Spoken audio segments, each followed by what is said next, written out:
জি 24 ঘন্টা জ্যাকলিবল স্টুডিও থেকে আমি সব্যসাচী 5:05 শুরু করছি। আর 5:05 আলোচনার জন্য আমি ডেকে নেব বিজেপির দীপ্তাস্য যশ এই মুহূর্তে স্টুডিওতে রয়েছেন, আর তৃণমূলের সম্রাট চক্রবর্তী এই মুহূর্তে আমাদের সঙ্গে রয়েছেন। আমি শুরুতে একটু দীপ্তাস্যদার কাছে যাব। দীপ্তাস্যদা, যে বিষয় নিয়ে আমরা আলোচনা করবো ভেবেছিলাম, মুখ্যমন্ত্রী আরেকটু আলোচনার ধাপটাকে এগিয়ে দিলেন। প্রশ্ন হচ্ছে যে আমাদের কাছে খবর রয়েছে আজকে তোমাদের বৈঠক ছিল, দলীয় বৈঠক, তাতে ঠিক হয়েছে 153টা তোমরা আসন টার্গেট করছো। এর মধ্যে তোমাদের হিসেবে 120টা আসনে ভুয়ো ভোটার রয়েছে। শুভেন্দু অধিকারী আজকে বললেন এসআইআর হলে 1 কোটি ভুয়ো ভোটার বাদ যাবে। তোমরা এই হিসাব পাচ্ছ কোথা থেকে? এই জায়গায় দাঁড়িয়ে যদি মুখ্যমন্ত্রী যে কথাটা বলেন যে বিজেপির কথায় বাদ দেওয়া চলবে না, সেখানে মনে হতেই পারে তো ঠিকই বলছেন। তাহলে তোমরাই তো বুঝিয়ে দেখিয়ে দিচ্ছ যে এখানে এখানে বেশি ভুয়ো ভোটার, 1 কোটির হিসাব তোমরা পাচ্ছ কি করে হিসাব? না, প্রথম কথা দেখুন, 153 না 253 সেটা পার্টির ইন্টারনাল মিটিং, সে নিয়ে তো টিভিতে আলোচনা হবে না, কাজে সে নিয়ে আমি এখানে মন্তব্য করবো না। দ্বিতীয় কথা হলো ভুয়ো ভোটার এ রাজ্যে যে আছে সেটা নিয়ে কোনো সন্দেহ নেই। আপনাকে খালি আমি একটি বিধানসভার উদাহরণ দিচ্ছি, মালদার হরিশ্চন্দ্রপুর। সেখানে 11 সাল থেকে 21 সালের মধ্যে ভোটার পার্সেন্ট বেড়েছে 35%। একটি গ্রামীণ বিধানসভা, সেখানে 35% ভোটার পার্সেন্টেজ বেড়েছে 10 বছর। এটা নিয়ে আমরা দেখো, এটা নিয়ে তো আমরা কোনো দ্বিমত পোষণ করছি না, ভুয়ো ভোটার নেই, এই হিসাব নিয়ে আগে চর্চা হয়েছে, কিন্তু নির্দিষ্টভাবে তোমরা কি করে বলছো 1 কোটির বেশি নাম বাদ যাবে? 1 কোটি নিয়োগ হচ্ছে, প্রত্যেক দলে বিএলএ নিয়োগ হচ্ছে, তৃণমূলের বিএলএ নিয়োগ হচ্ছে, বিজেপির বিএলএ নিয়োগ হচ্ছে, সিপিএম এর বিএলএ নিয়োগ হচ্ছে। মুখ্যমন্ত্রী বলছে তোমরা ফের দিচ্ছ, বিএলওদের ফের দিচ্ছ তোমরা। যারা বুথ লেভেল এজেন্ট তারা নিশ্চয়ই তাদের নিজেদের বুথ ভালোভাবে জানেন। আজকে দেখুন, আজকে এই রাজ্যে দেখা যাচ্ছে কি, ব্রাত্য বসুর বাবা, তিনি 10 বছর আগে মারা গেছেন, তিনিও এই রাজ্যের ভোটার এখনো, তাহলে তিনিও, সেটাও একটা ভুয়ো ভোটার। আজকে দেখা যাবে হয়তো যে দুদিন পরে দেখবো যে এখন হয়তো রঞ্জিত ঘোষ নামে এক ভদ্রলোক, তিনিও এখন এই রাজ্যের ভোটার হয়ে রয়েছেন, এবং কালীঘাটে কেউ হয়তো অপেক্ষা করেন যে তিনি ভোটের দিন কখন ভোটটা দিতে আসবেন। তো ভুয়ো ভোটার আছে, এ নিয়ে কোনো সন্দেহ নেই। বলছো আমি যদি গড়ে হিসাব ধরি, 1 কোটির মধ্যে ধরে নিয়ে আমি 25 লক্ষ মারা গিয়েছেন, 25 লক্ষ অন্য জায়গায় চলে গিয়েছেন, সেক্ষেত্রে 25 লক্ষ বা 50 লক্ষ অনুপ্রবেশকারী রয়েছে আমি বলতে চাইছি। আছে তো এই রাজ্যে অনুপ্রবেশকারী তো আমরা ধরছি। আজকেও দেখুন, আপনি দেখুন, আজকে সারাদিনে গত 12 ঘন্টায় পশ্চিমবঙ্গ পুলিশ 6 জন বাংলাদেশি অনুপ্রবেশকারীকে ধরেছেন, যাদের কাছে ভোটার কার্ড, আধার কার্ড, রেশন কার্ড পাওয়া গেছে। উত্তর নেই সম্রাটদা। না, আমার প্রথম কথা হলো যে শুভেন্দু অধিকারী বা শান্তনু ঠাকুররা এই তথ্যটা কোথা থেকে পেলেন যে 1 কোটি অনুপ্রবেশকারী আছে? দ্বিতীয় কথা হলো, যদি 1 কোটি অনুপ্রবেশকারী সত্যিই থেকে থাকে, তাহলে তো অবিলম্বে স্বরাষ্ট্রমন্ত্রী অমিত শাহের পদত্যাগ করা উচিত। কারণ আপনাদের মনে থাকবে, আপনাদের আর্কাইভে আপনারা পাবেন যে 2019 সালে শুভেন্দু অধিকারী বলেছিলেন, যে পরিষ্কারভাবে বলেছিলেন যে বাংলার ভোটার লিস্টে একজনও বাংলাদেশি মুসলমান ভোটারের নাম নেই। আমি সেই জায়গা থেকে প্রশ্ন করছি, যদি আমি তর্কের খাতিরে আবার ধরে নিই যে 1 কোটি অবৈধ অনুপ্রবেশকারী রয়েছেন, তাহলে আমার প্রশ্ন, বিগত নির্বাচনে তারা নরেন্দ্র মোদীকে ভোট দিয়েছেন নিশ্চয়ই। আমার প্রশ্ন আরো একটা, যে এসআইআর এর নাম করে যখন দেখা যাচ্ছে এই মুহূর্তে বাংলায় উত্তরবঙ্গ থেকে শুরু করে মালদা এবং পশ্চিমাঞ্চল জুড়ে মানুষের ঘরবাড়ি ভেসে গেছে, বৈধ নথিপত্র নিয়ে তাদেরকে আবার নতুন করে লাইনে দাঁড় করানোর যে প্রক্রিয়া শুরু করতে চলেছে নির্বাচন কমিশন। আসল কথা হলো, নির্বাচন কমিশন একটা, আমরা আগেও বলেছি আবার বলেছি, যে বিজেপির শাখা সংগঠন হিসেবে কাজ করছে, এবং বিহার থেকে শুরু। আপনি দেখুন, এসআইআর এর আগে যখন 2024-এর লোকসভা নির্বাচনের পরে হরিয়ানা, মহারাষ্ট্র এবং দিল্লিতে নির্বাচন হয় এই নির্বাচন কমিশনের অধীনে, সেখানে দেখা যাচ্ছে যে শেষ 5 বছরে মহারাষ্ট্রে 2019 থেকে 24-এ 31 লক্ষ ভোটারের নাম ওঠে, এবং 2024-এর শেষ 5 মাসে 41 লক্ষ ভোটারের নাম ওঠে।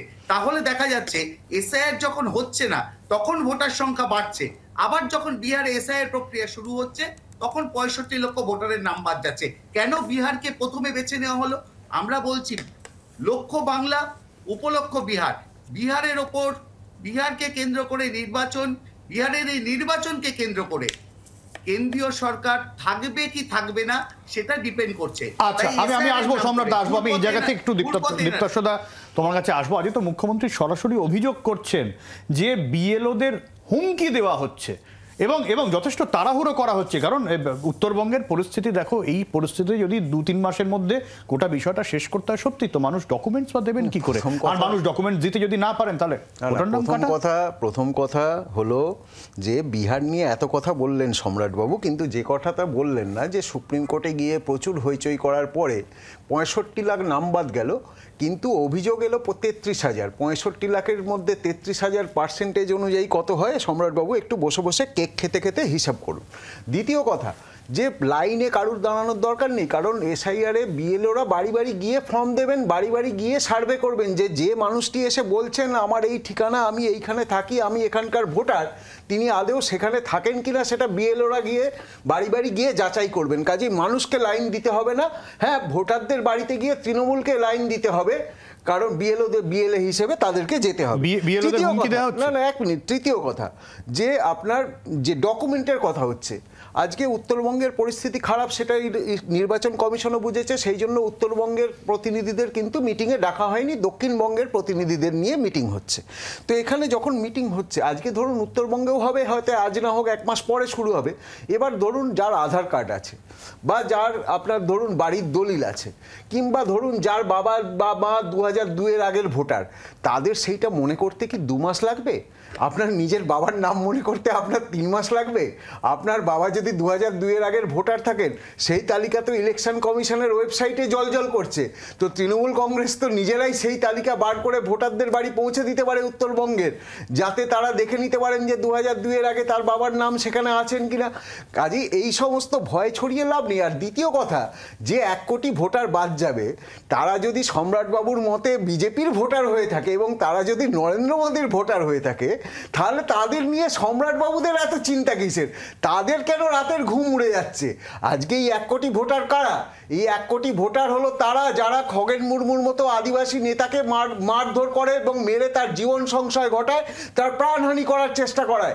এরা হলো রোহিঙ্গা, এরা হলো বাংলাদেশি মুসলিম, যারা তৃণমূলের মদতে এধারে আসার আগেই তাদের হাতে Aadhaar card, ration card, voter card এগুলো তুলে দেওয়া হয়, এবং তাদেরকে যখন বিএসএফ ডিটেন করে, স্থানীয় পুলিশ এবং স্থানীয় তৃণমূল নেতারা সেই আধার কার্ড, ভোটার কার্ডের ভিত্তিতে তাদেরকে ভারতীয় নাগরিক বলে পরিচয় দিয়ে তাদেরকে ছাড়িয়ে আনে। আচ্ছা, আমি এই জায়গা থেকে একটু সম্রাটদার কাছে যাবো। সম্রাটদা, একটা বিষয় বারবার এই আলোচনায় উঠে আসবে যে এরকম ভাবে ধরা যাক একটা জায়গা থেকে 100 জনের নাম বাদ দিয়ে, এটা তো খোলামকুচি তো নয়, ওই 100 জনের উপস্থিতি যদি আমরা জানি, বুথ লেভেল এজেন্টরা যদি জানে, তাদের ডকুমেন্ট সম্পর্কে যদি জানে, এরকম ইচ্ছা মতো তো বাদ দেওয়া যায় না। এটা কি সম্ভব কখনো নাকি?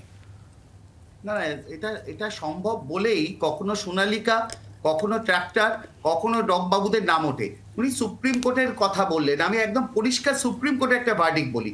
1985 সালে ইন্দ্রজিৎ বড়ুয়া ভার্সাস নির্বাচন কমিশনের যে রায় সুপ্রিম কোর্ট দিয়েছে, সেখানে পরিষ্কারভাবে বলা আছে যে ব্যক্তির নাম একবার ভোটার তালিকায় উঠেছে সেটাই তার নাগরিকত্বের প্রমাণ এবং তিনি নাগরিক। না না না না না, এটা কখনো বলা নেই। আবার মিসকোট করছেন। আবার বলছি আপনি ভালো করে জেনে নেবেন। মিসকোট করবেন না। সুপ্রিম কোর্ট কখনো বলেনি যে ভোটার তালিকায় নাম একবার উঠে গেলে তিনি ভারতীয় নাগরিক। সুপ্রিম কোর্ট পরিষ্কারভাবে বলে দিয়েছে যে ভোটার তালিকায় নাম উঠে থাকলেও দেখতে হবে বৈধভাবে তিনি ভোটার তালিকায় নাম উঠেছেন কিনা। এটাই তো অভিযোগ যে আপনারা অবৈধ অনুপ্রবেশকারী বাংলাদেশি মুসলিমদের ভোটার তালিকায় ঢুকিয়েছেন। এটাই তো অভিযোগ। এটাই তো অভিযোগ। ইউনিভার্সিটির কথা বলবেন না। 1985 সালে আপনি 1985 হোয়াটসঅ্যাপ ইউনিভার্সিটির কথা আপনি বলছেন। আপনি ভালো করে রায়টা পুরোটা কোট করুন। রায় যদি আপনার কাছে এটা আপনাদের হোয়াটসঅ্যাপ ইউনিভার্সিটি থেকে আপনি পুরো হোয়াটসঅ্যাপ ইউনিভার্সিটি থেকে জেনে নেবেন। আপনি জেনে নিন, আগে বলতে দিন। হিসেবে তখনই বিবেচিত হবে যদি জানা যায় যে সে আসবো, আমি তোমার কাছে আসবো। নির্বাচন কমিশন এসআইআর এর নামে আপনি যাচাইয়ের কাজ করছে। আবার বলছি, শেখ মুজিবের খুনি, তিনি 1994 সালে কারোর কথা শোনা যাবে না, কারোর কথা শোনা যাবে না। আপনি বলুন যে তিনি কি ভারতীয় নাগরিক ছিলেন?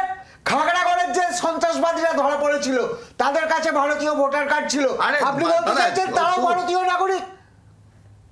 আরে আপনাদের রাজকুমার বাড়ি আপনাদের ভোটার কার্ড তৈরি করে দেয়। আপনি বলুন আপনাদের যে যারা দীপ্তাশোদা বলতে আমি আসবো, আমার সময় নষ্ট হয়ে যাচ্ছে। দীপ্তাশোদা আসবো। তারা আপনাদের তৃণমূলের নেতার দীপ্তাশোদা কারুর কথা শোনা যাবে না, আমি আসবো।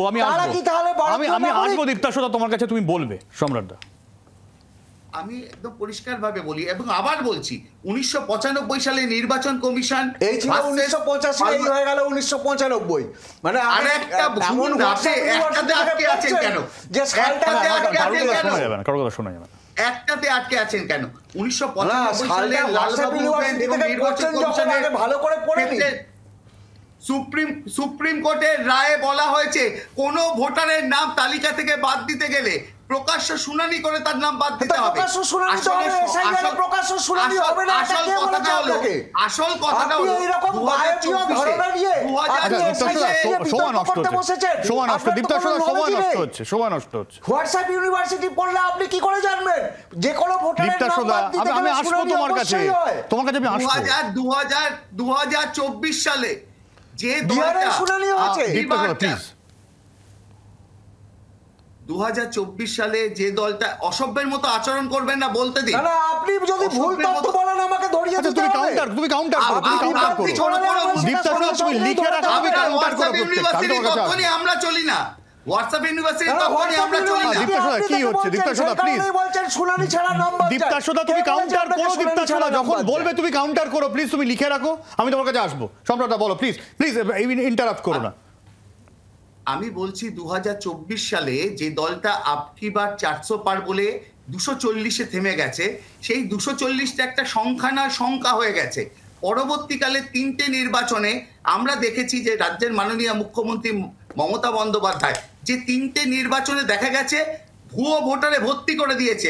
আমি বারাণসী লোকসভা দেখুন, 57 বছর একজন বয়সী লোকের 50 জন সন্তান এইভাবে ভোটার লিস্ট তৈরি করে ভোট হয়েছে। আবার মিথ্যে কথা বলছেন। উনি যে 57 জনের কথা বলছেন, তিনি একজন আশ্রমের একটি মহন্ত এবং যে আমি আসবো তোমার কাছে, আমি আসবো, দেখেছিলেন যেটা ভারতীয় সাধু এবং হিন্দু মতে যেটা গ্রাহ্য। আবার মিথ্যে কথা বলছেন, বারে বারে মিথ্যে কথা বলছেন। তৃণমূল মানেই মিথ্যাবাদীর দল। আবার উনি যে কথা বললেন যে খগেন মুর্মুদের আপনি বারে বারে মিথ্যা কথা আগে বলুন, আপনি ভুল তথ্য দিচ্ছিলেন এই মাত্র। ভুল তথ্য না, ভুল তথ্য আপনি দিচ্ছেন। ভুল তথ্য দিচ্ছিলেন, আপনি মিথ্যা কথা বলছিলেন। আপনি ভুল কথা বলছেন, ভুল কথা। আপনাদের থেকে বড় মিথ্যেবাদী নরেন্দ্র মোদী থেকে বড়। আচ্ছা আলোচনাটা করাই যাবে না, আমার কাছে নরেন্দ্র মোদী 2 মিনিট থেকে সময় বড়। আছে, আর 2 মিনিট সময় আছে। সারা ভারতবর্ষ নরেন্দ্র মোদীকে ভোট ভালো করে কেক খান, ভোট চুরি করে ভালো করে কেক খান। ত্রিপুরায় নাটক তো ফ্লপ করে গেছে, এবার কেক খান ভালো করে। আপনাদের লজ্জা করে না? না না আপনাদের লজ্জা করে না। একজন আদিবাসী মহিলা, একজন আদিবাসী মহিলা আপনাদের দলের কাছে নিজের জন্মদিনের দিন একজন বয়স্ক মানুষ তাকে আপনারা এইভাবে বললেন। আচ্ছা দীপ্তাশোদা তুমি কারুর কথা শোনা, আমার পুরো সময়টাই নষ্ট হলো। দীপ্তাশোদা আমার সময়টা নষ্ট হলো, দীপ্তাশোদা সময়টাই নষ্ট হচ্ছে, আমার কোনো আলোচনাই হচ্ছে না। লাস্ট 2 মিনিট আছে। সম্রাটদা তুমি 1 মিনিট বলো, আর তোমাকে আমি 1 মিনিটে শেষ করে দেবো। সম্রাটদা 1 মিনিট প্লিজ, কেউ ইন্টারাপ্ট করো। আমি একদম শেষ কথা বলি। নিম্ন রুচির রাজনীতি একজন আদিবাসী মহিলা করতে পারেন, তার জন্মদিনে একটা কাপ কেক তার সহকর্মীরা তাকে জন্মদিনের শুভেচ্ছা জানাচ্ছে, তাই নিয়ে যারা কেকের কথা বলে আদিবাসী মেয়েরা ধর্ষিতা হলে তার শব্দ বেরোয় না। তার দলের নেতা, তার দলের মন্ত্রী আদিবাসী রাষ্ট্রপতি সম্বন্ধে কুরুচিপূর্ণ কথা বললে তার শব্দ বেরোয় না। আজকে কেক খেয়ে আপনি আদিবাসী সাজতে এসেছেন, কেক খান, কিন্তু আদিবাসীদের রক্ত খাবেন না, আদিবাসীদের প্রাণ খাবেন না, আদিবাসীদের জীবন খাবেন না, তাদের জীবিকা খাবেন না। আসন পাবে না আপনারা 30টা বাংলায় আসন পাবেন না। আরে আমাদের আসন নিয়ে আপনাকে ভাবতে হবে না। বাইরে থেকে নেতা বাংলায় ভোট করাতে একজন যোগ্য নেতা তৈরি করতে পারেনি। সেখানে নাটক ফ্লপ করে গেছে, এখন এসে টেকের আড়ালে লুকোচ্ছেন। আমাদের আপনারা নিজের আগে ভাবুন, আমাদের আসন সংখ্যা নিয়ে আপনারা পরে ভাববেন, আমাদের নিয়ে আপনাদের আপনার মাথা খারাপ করতে হবে না। 1 মিনিট আছে, 1 মিনিট কি আলোচনা করা যায়, কথা শোনা যায়? বিধানসভায় বিধায়ক কতজন বলতে পারবেন না? আরে আপনি বলুন আপনার দলে গোষ্ঠী কতগুলো, সেটা আপনি আগে বলুন গুনে। আপনার দলে তো গোষ্ঠী দলতে এক নেতা আর এক নেতাকে খুন করে দিচ্ছে, এক নেতা আর এক নেতার বন্ধুকে গিয়ে পয়েন্ট দিয়ে থেকে গিয়ে তার বুকে গুলি চালাচ্ছে। আপনারা আবার বলছেন গোষ্ঠী দ্বন্দ্বের কথা। আমার সময় একদম শেষ, আমার সময় একদম শেষ। আমি একটা বিষয় দেখলাম, সম্রাট এবং দীপ্তাশদা দুজনকেই বলছি, আমি একটা জিনিস দেখলাম, আমি গতকাল থেকে দেখলাম, যখন উত্তরবঙ্গের পরিস্থিতি নিয়ে আলোচনা হচ্ছিল একইভাবে তোমরা নিজেদের মধ্যে অশান্তি করেছো, আলোচনার কোনো পরিসর তৈরি হচ্ছে না। এসআইআর নিয়েই তাই, যদি এটাই ভোটের হাওয়া হয়ে থাকে, যদি মূল ইস্যুগুলো সাধারণ মানুষ বুঝতে না পারে, তোমরা তোমাদের ন্যারেটিভ আমাদের ওপরে চাপিয়ে দেওয়ার চেষ্টা করো, সাধারণ মানুষের ওপর চাপিয়ে দেওয়ার চেষ্টা করো, সেটা খুব দুর্ভাগ্যজনক। আলোচনার পরিসর থাকুক, শান্তিপূর্ণ আবহে যা হওয়ার হোক, আলোচনা হোক, শান্তি থাকুক, এটাই তো কাম্য না? আলোচনার জায়গা তৈরি না হলে তো খুব মুশকিল। আমার সময় শেষ যথারীতি। অনেক ধন্যবাদ সম্রাটদা, অনেক ধন্যবাদ দীপ্তাশদা। ফিরে আসছি বিরতির পর, সঙ্গে থাকুন। বাংলার আওয়াজ, বাঙালির আবেগ, জি 24 ঘন্টা।